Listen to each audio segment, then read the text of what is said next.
introduce Leah properly. Hi, Leah. So I'm going to introduce Leah. Hello. One second. Just give me. Okay. So, as always, we are incredibly privileged to be exposed and to have the honor and privilege of having the most remarkable women on almost daily. And each one, it's mamish unbelievable, each one taking their talents, their beauty, their soul, their, and building the most amazing things, not just in their lives, but for the lives of others and for Hashem. And it's really something. And Leah is one of those people. So Leah Aharoni is a business consultant and coach. She helps small business owners and organization managers find their own uniqueness and translate it into growth and profit with actionable plans and tools for success. By the way, Leah lives in Eretz Yisrael. With close to 20 years of hands-on business experience and penetrating Torah-based insights into human motivation and action, she helps clients articulate their passion, attract more customers, and work in a systemic, organized way. Leah has been extremely involved with the rescue of Jews from Russia and Ukraine as a result of that war. And in 2022, she founded Our People, a nonprofit organization dedicated to the practical and spiritual absorption of Russian-speaking Jews in Israel. Since the beginning of the war in Israel, Leah and her team have applied the experience they amassed working with war-related population to helping the victims of the war in Israel, the evacuees, the army wives, and soldiers. Our People has raised and distributed almost 1 million in assistance in just the first 6 months. Leah lectures widely on Torah, business, and personal development issues. She teaches Torah and Chassidus and lectures to varied groups on issues of religion and state, women's empowerment and the Jewish perspective on feminism. She also leads women retreats to holy places in Israel and Europe. Her writing and interviews in English and Hebrew have appeared in dozens of publications. She is the author of a book, Business According to Moses. And she's going to tell you about 2 other projects that she is at the moment working on. So I feel very, very privileged and honored. Thank you, Leah. I'm going to go off. Okay, thank you so much, Naomi, for inviting me, and thank you for having me here. I would love for as many of you as it is possible for you to open your cameras, because I'd love to see your faces. And oh, beautiful faces. Hi, so many beautiful people I know, and so happy to see you. So first of all, thank you so much. With everything that's going on in this war, I actually haven't taught so much in the previous 6 months, so this is a great opportunity for me to ride this bike again. I will tell you very briefly about the 2 projects that Naomi mentioned, and then we'll go off to our topic, and our topic is, can we be happy with everything that's going on? So my team and I have been working so much to help the people that are affected by the war. Like, I've stopped counting the kinds of projects we've done. We've done, I think, 6 or 7 bar mitzvahs for like 100 kids. We've been distributing thousands and thousands of boxes of food and food cards. We've been working with every kind of population. The 2 projects we're involved in right now that are like 3 projects that are center stage for us is we're planning a camp for about 1,200 evacuated kids to help them just have a fun summer. Because the stay in hotels is really wreaking havoc on the emotional life and on the family, on chinuch, on everything. And the hotels are super, super unhealthy for the kids. And we want to give them this restorative experience this summer. Number 1. Number 2, we have a project for women whose husbands are in the army. 2 of my daughters, both of the husbands were in the army for 5 months each straight. And they're still pregnant. They were pregnant at the time, which is something we didn't know, but it's the toll it takes on a young woman who is solo parenting for 3, 4, 5, 6 months in a row. She's all alone, and it's just too much to bear. And the place that this really, really takes a lot of, where this really like all comes out, is in the mikvah. So think of a woman who goes to the mikvah if she hasn't seen her husband in whatever, how long, and she doesn't know when she's going to be back. And a lot of women just break down there. And many rabbis and rabbitans told us that they literally know that every night they're going to get a bunch of tearful calls out of the mikvah of like, I can't do this anymore, I can't do this anymore, I can't do this anymore. So for the past several months, we've been putting together and distributing packages of gifts. So every package has either creams or cosmetics or some kind of self-care pampering items. So when this woman shows up to the mikvah and we have a card that says, if your husband is in the army, we have a gift for you. And the mikvah lady gives her a gift. So then, instead of like going into this dread of, I can't handle this anymore, she feels that somebody sees her, somebody cares about her. She has this like little pleasurable experience. And very often women start crying, but it's different kind of tears. And we can sort of get them through that vulnerable moment. So I invite any of you who wants to be part of this project. It takes literally $10 to create a gift like that. So if your community, if you're mikvah, if you're nishay, if anybody wants to be part of that project, we'll be really happy, and you can contact me through Naomi. And the third project we're doing is that there are about 2,500 Holocaust survivors who are affected by this war. Either they live in a city affected by the war, they've been evacuated from their city. So we are distributing assistance to them. Giving them 100 shekel, $35 food card does wonders for these people, because they're all alone. Usually they have no family. Usually they're like scrapping by. So give them something to just like go and get something nice for themselves. Or when they in a group, for example, evacuated in a hotel, they're wilting. How much, what is there for a group of 60, 85-year-olds to do when they're not home for 6 months? And some of the people have been literally taking off the street in their. There's a woman in one of the hotels from Shlomi, which is near Lebanon. She went out to throw out her garbage in her housecoat and slippers. The bus from the municipality came to her house, picked her up in the slippers and the housecoat as she was, without the garbage, and brought her to Jerusalem. And she hasn't been home since. And this is just one story, and every single person there has a story like that. So we put together different activities to just help them be more active and happy, and and have things going. So once again, for that, if you want to be part of such a project, we would very much be able, happy to help. Naomi has my my information, and I'm going to put it in the chat. I see some of them have questions. I'm going to put my phone number. You can reach out to me, and we would be very happy to receive any assistance that you guys have and pass it right on. And I just feel like, I feel it's not me. I feel it's just Hakadosh Baruch Hu doing this. Like every time we said, okay, where's the money going to come from for this? Like it comes from somewhere. So he's really in charge of our fundraising. So I don't feel like I don't get any kavod or any any credit for this. I'm just doing my thing, and he just sends these things. We need to do this. So I want to share a story that actually happened to me right before Pesach, when an elderly cousin of mine with whom we have this like Erev Shabbos greeting kind of routine, sent me a WhatsApp on Erev Pesach who said, I can't pronounce the word Chag as in holiday this year, and I certainly can't pronounce the word happy. So have a great Pesach, but I can't wish you a Chag Sameach this year. And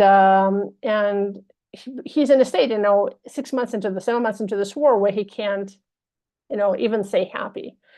And just before Purim, the municipality of Tel Aviv put out this social media clip where this woman coming out of her building, all dressed up in her Purim costume, and her neighbor is coming up against her, and she's wearing just her regular everyday clothes. And the point is, one says, Dafka this year, I want to be happy, I want to celebrate. And the other woman says, sorry, I can't celebrate. I'm not in any state to celebrate right now. And honestly, the way these movies are is that everybody's okay. We respect everybody's feelings. Be mindful of everybody's feelings. Why am I sharing this? Because I think there's a sense among many people since Simchas Torah, and it's so ironic, right? It's since Simchas Torah, that there's not going to be any simcha this year, and that it's inappropriate to feel simcha, or maybe we want to feel simcha, but we can't feel simcha because we are so traumatized. And I know here in Israel, literally everybody's traumatized. Everybody has a son, a cousin, a brother, a sister, a husband or wife, or somebody in the army, going to the army. Somebody knows somebody who was chas v'shalom killed or wounded. People are evacuated, like it's a balagan, and like we all live a very normal life, it seems, but underneath it all is so much trauma. Well, not even post-trauma, it's trauma.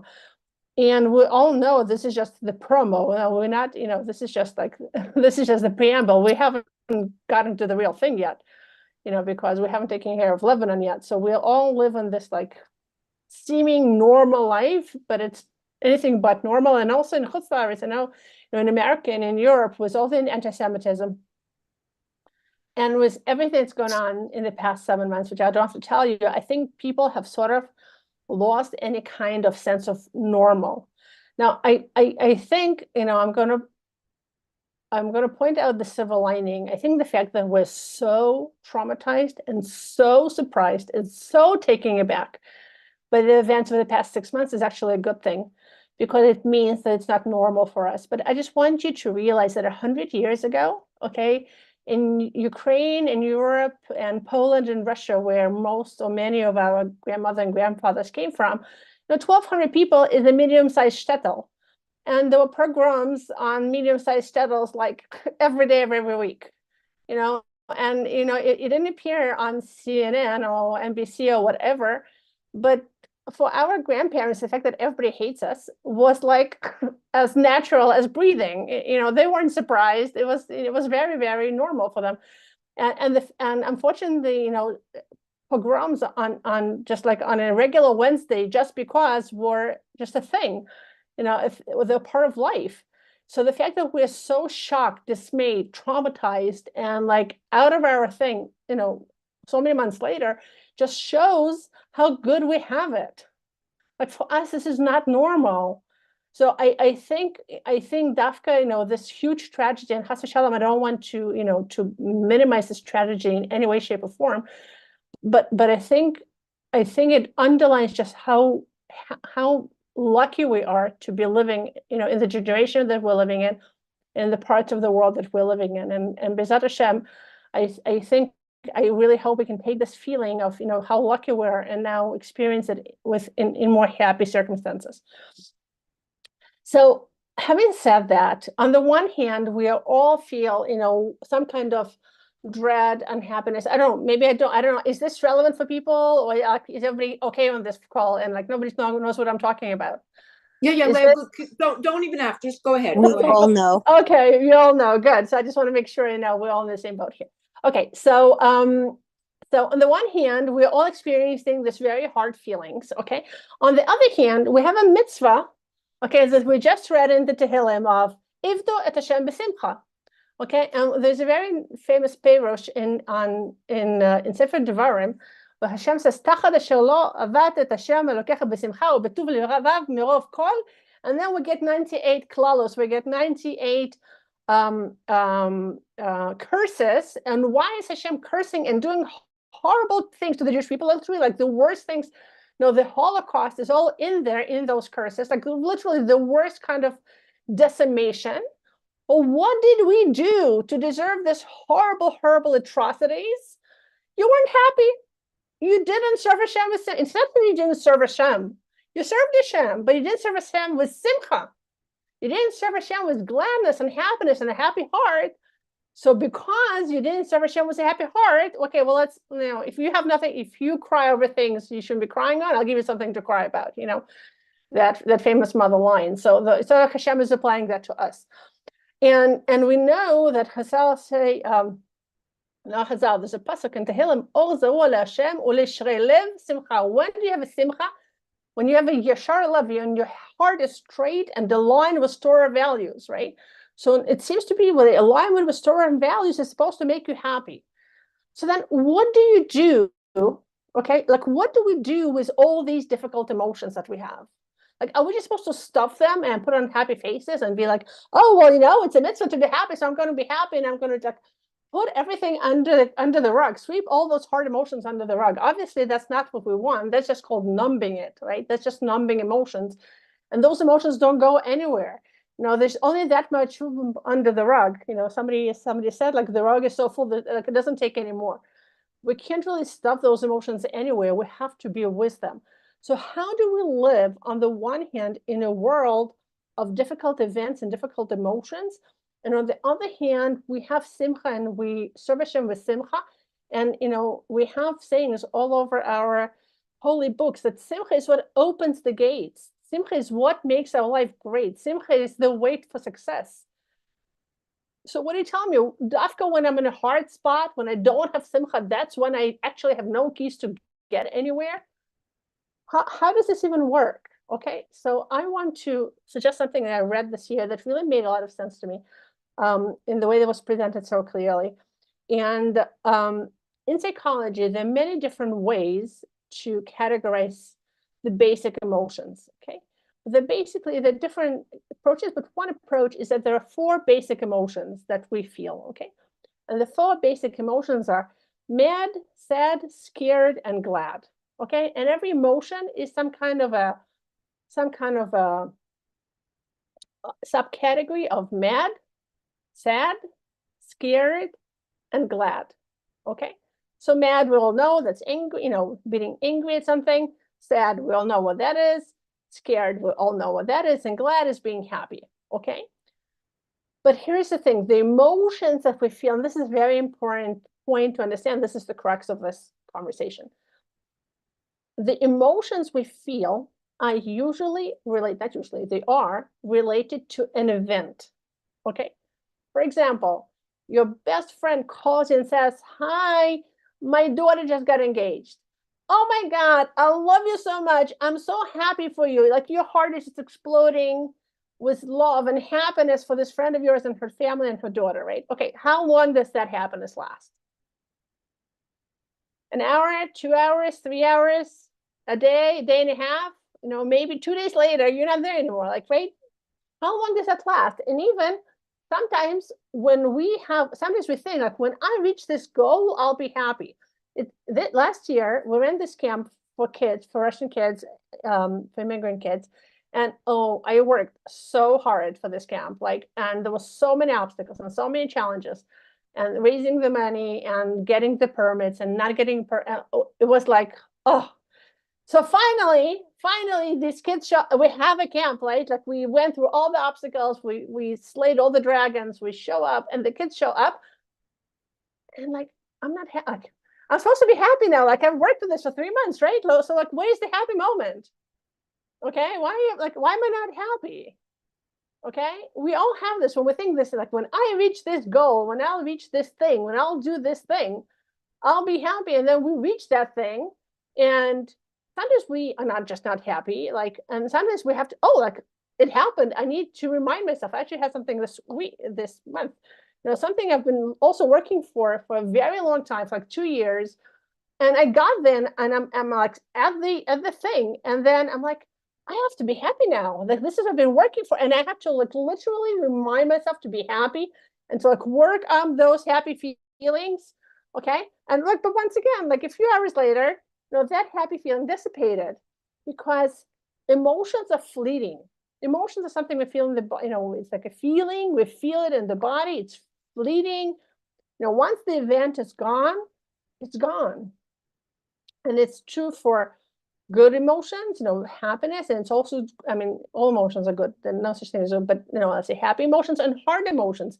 Also, you know, anger and sadness and anger, sadness, and fear. We know that if you don't keep thinking the thought, right? When you think a thought and that thought creates that emotion in you, if you stop thinking the thought, if you move your mind to something else, the 90 seconds later, that emotion will be gone. It's really fleeting. Like what feeds the emotion, let's say something happens and you're really mad. Okay, what feeds your anger is the fact that you keep thinking and thinking and thinking and thinking about this, and you're playing that conversation in your mind. And every time you play the conversation, you get mad again. And because of this loop, if you move your mind to something else and go, I don't know, read a book, or you know, go around the block, you know, sometime later, that emotion is going to be gone. So this is what happens with emotions. We have to recognize them. We have to understand that they're happening to us. We have to acknowledge them and validate them. And if something happens and I get mad, and I can say, okay, the PSS and the Rebbe says that the thing to do is not to think, not to get into the thought, but to think about the thought. So instead of saying, she just said something very disrespectful to me and I'm really, really angry, okay?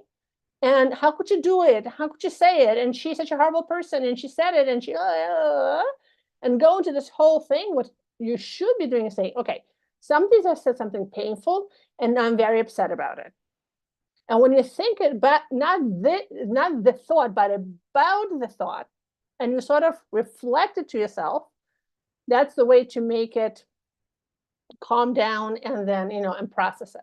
So once again, not she's such a horrible person, she did this to me, she did that, but she said something to me, and that just made me upset, that made me hurt, that made me, pain, that whatever it is, okay? Name the emotion, okay?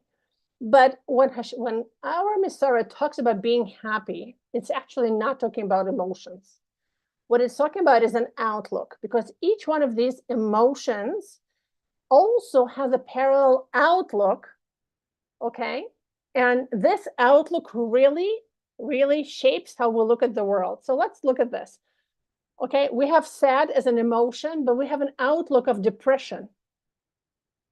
Okay, what depression means is that everything that a person sees gets filtered through a lens of depression, of sadness, of things are bad in the world. Things are bad in the world. Things are bad in the world. Basically, there's an outlook of things are bad in the world. Okay, and that causes feelings of sadness. But depression is not an emotion; it's an outlook on the world. The same thing as anger. Okay, anger is an outlook on the world. It's not an emotion. It's a way to look at our surroundings, and then everything gets filtered to that. I'll give an example in a minute. Okay, the third, scared, is anxiety. Anxiety is a way to look at the world and look at everything through this filter of fear. And the last one is happiness. Okay, happiness is an outlook that says the world is good, everything is basically good. Yes, there are ups and downs, let's be realistic, there are better days or worse days, but basically it's a good world, it's a kind world, the things are coming my way, things are good, I can, it's an outlook, and each one of these outlooks creates our reality, okay? It's not the events that create your reality, it's your outlook that creates the events that create your reality. So let's take the most basic event of you walk out of the house and you missed your bus, okay? Missed the bus. So if you're depressed, if not you, chas v'shalom, somebody is depressed, they're going to say, okay, of course I missed the bus. Like, everything always goes wrong in my life, and everything's bad in my life, and I'm so unlucky, and like and everything's just bad, and what would I expect? Okay, and that creates a feeling of sadness. Okay, if somebody has an outlook of anger, they're going to get mad because my kid held me back for those 25 seconds, and I should have been out, and they asked for that other whatever it is. And because of them, I missed the bus, but it's all about the anger. Or I'm such a shlimaza, like, how could you can even get angry at yourself. Like, why did I not get up early in the morning? And then you go off on this angry rampage. Anxiety, oh, I missed the bus. I'm going to be so late for my meeting, and my boss is going to hate me, and the boss is going to get really mad at me, and I'm going to lose my job. And it's all about fear. Okay. And happiness, okay, I missed the bus. The next bus will come. In the meantime, I can read my Tehillim, read a book. It is what it is. Hashem sends other buses. It's all mushgach. Okay? So you see that it's really not an emotion. It's an outlook that informs how you're going to interpret the different events that happen to you. And yes, those interpretations create then emotions. So emotions follow outlook. So when the Torah tells us that we have to serve Hashem b'simcha, what it means is that you have to develop a happy, positive outlook on life. And you have to feed that positive outlook on life. And yes, when sad events will happen, chas v'shalom, or traumatic events or scary events will happen, you will experience difficult emotions. That's normal and human. And you cannot, chas v'shalom, like cut those emotions off, because you cannot cut off some emotions. If you cut off some emotions, you cut off all of them. So on the one hand, we have to develop this positive outlook on life. And on the other hand, we have to acknowledge and validate our emotions, and also learn how to live with them, okay, which is something we touched on briefly. So tachlis, what can you do? Okay, tachlis, what are some takeaways that I would suggest that you can take with this? And I don't know if they have time for questions, I can answer some questions. So first of all, if in your mind you connect between an event and happiness, that's just not going to work. Okay, no event, no single event is going to make you happy.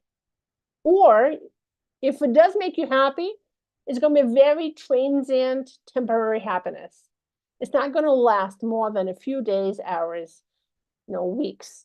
So no one event is going to make you happy. What's going to make you happy is developing a positive outlook on life. And Dr. Tal Ben Shahar, who's an Israeli psychologist, has a series of books on happiness. And he has a book that's called Choose the Life You Want. And he gives 101 different pieces of advice. Some of them are very, self-evident, but he does, and he shows us how these pieces of advice can shape our outlook. So that's a great book to read, but there are other books you can learn, or just exercises to do. For example, meditation really helps happiness. Gratitude journaling helps happiness. Or finding things that you enjoy and doing them, in a certain amount every day. But there are many, many actual practical things that you can do to make yourself happy and to create that outlook of happiness. And the third thing I would do is to actually start noticing, what is your outlook? When something happens to you, do you experience it through depression, through anxiety, through anger, or through happiness? And by noticing that, the more you notice, what's your standard procedure, what's your standard way of interpreting the world, you can become aware of that. And then there's obviously work that you can do to overcome that. And one last thing that I'm going to suggest, especially with everything that's going on, it's been shown that one of the best ways for people to escape trauma during traumatic events is to do meaningful work. Okay, for some people like me, that's just like a natural. Like, I think I'm doing all of these things just because I can sit with all the hard things happening. But doing meaningful things, if it's volunteering, if it's, and there's so many things you can do. It's volunteering, there's things to volunteer online, to, I don't know, whatever it is that it's in your community that will be meaningful. Doing meaningful work in the face of adversity is one of the best ways to escape, post-traumatic syndrome and post-trauma, which I really, really hope that is going to pass us all by and not affect us. So with this, I want to give a blessing to all of us that we should live and work and live the Hashem b'simcha, that we should only have happy events happening in our life so we can, experience more happiness and joy. And that we can reach the times of Mashiach, which should be the times of ultimate joy and ultimate happiness for all of us. Amen. And just as promised, I'm going to put my phone number and email into chat, so anybody who wants to reach out to me can do that. Leah, that was amazing, because and I'm just going to open up for 2 questions because we have to finish our davening. No comments, just questions. So I just want to say, why was that? Because you still acknowledged the concept of feeling sad or feeling any of these things, but it's just the way, like you said, it's not about being happy when we don't feel happy, right? Or when we have difficulty. It's the way that we react to it, the way that we see it. We can say, okay, I missed the bus. You know what I mean? A new bus will come, right? And you're right. Okay, does anybody have a question before we continue? Just a question. Anybody want to ask Leia anything? No? No questions? Okay, Leia. Okay. Thank you. Thank you so much, everybody. Adi wants to ask you something. Go ahead, yes. Adi.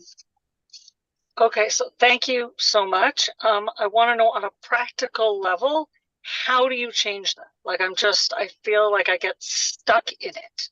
Like, I get stuck in that loop. How do you pull yourself out? Okay. So I'll give you a short answer and a long answer. The short answer is noticing that you're in a loop. Like we said, noticing that, oh, wait, I'm in a loop. The loop is that somebody said something and therefore, and then you sort of come out and you observe yourself, what you're thinking and what you're feeling. And like you're looking about, okay, that's the short answer. The long answer is that the way we react is sort of pre-programmed by the different things that have happened to us, in our childhood. What I do is I coach people on this and certain things. I mean, I coach people on this, and for other people, therapy works. Working with a coach or a therapist, depending on, obviously on the issue, coaching is good for some things and therapy is good for other things. That's the long-term solution to that. And by the way, I want to say that your outlook, whatever that outlook is, absolutely creates your reality. If somebody has an anger response and an anger outlook, they're going to just get many, many, many more events that are going to anger them. And if somebody has a anxiety events, they're going to get many, many more events that makes them scared and anxious. So whatever, we're really, really, by being happy, by developing this happy filter of joy, we really, really do create a happy experience for ourselves. Yes, I do Zoom. Right. I think what you said is really to become aware, because when you start becoming aware of your patterns, then you have the ability to become aware, so they don't just become something that you just react. You're just always reacting. You're always in the reactive state. And then once you start to recognize that's what you do, the dance that you're dancing all the time, then you can start to unravel it. And with a lot of love, right. and care and right and nurturing, and nurturing and hugs and kisses and love to yourself. Right. And lots of kisses. Yeah. Well, it's right. Believing in yourself. Anyone else? I saw somebody else before we go on to somebody else. Miriam, you want to ask something? Yeah, I'm just trying to make sense of this.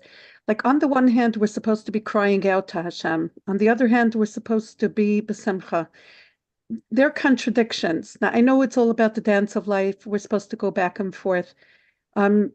Very, very difficult to keep crying out to Hashem when you're trying to be in that positive attitude and just seeing everything in a positive way. So there is Leia, that balance. Like, Hashem wants us. Leia, you want to answer that? Yes. So Miriam, you're touching on something very, very deep, and it really deserves like a share of its own and not like an off-the-cuff comment.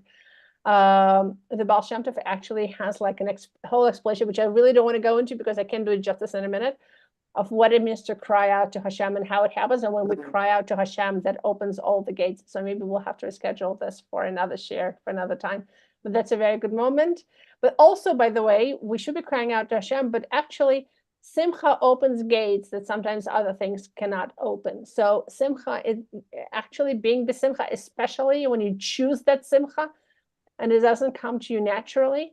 Having that Simcha and having that peace of mind and bitachon, which is like a whole other share, actually makes things happen in a very different kind of way. Thank you. Thank you. Okay, thanks. Comment? Sure, Lisa, go ahead. And then we're just gonna, okay, go ahead, Lisa. There's a concept of both ends. I can be both joyous and mourning for something, right? It's just just plain and simple. I'm sure that Leah has more deep depth to this, but the simple concept of just both ends, holding two emotions at once. I can be like joyous and grateful with my grandchildren, and at the same time in pain about what's going on in the world.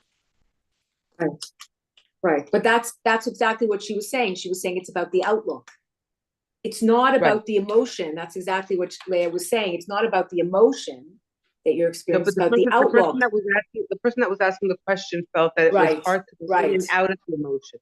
So I'm suggesting instead of going in and out, to hold both and make space for both at the same time. There is a line in my husband is Yemenite, so in the Yemenite Center on Yom Kippur, there's a line that it's about the Akedah, that there are tears streaming down the face and happiness stuck in the heart. So Elise's point is very well taken for sure. Whenever Ravina went to the Akedah, he was probably crying, and at the same time he was happy that he was. It's complicated, so we don't want to oversimplify it. And I think what I want people to take away is to really be mindful of the emotions that we're feeling and have a way forward of making place for all the different emotions, acknowledging them and living them, but at the same time developing that happy attitude that is really the mitzvah of Hashem for us to be b'simcha. Okay, Leah, thank you so Thank you much. so much, Amazing. Noam. Thank you so much. Amazing. Amazing. Okay, everyone, I'm just going to take us off.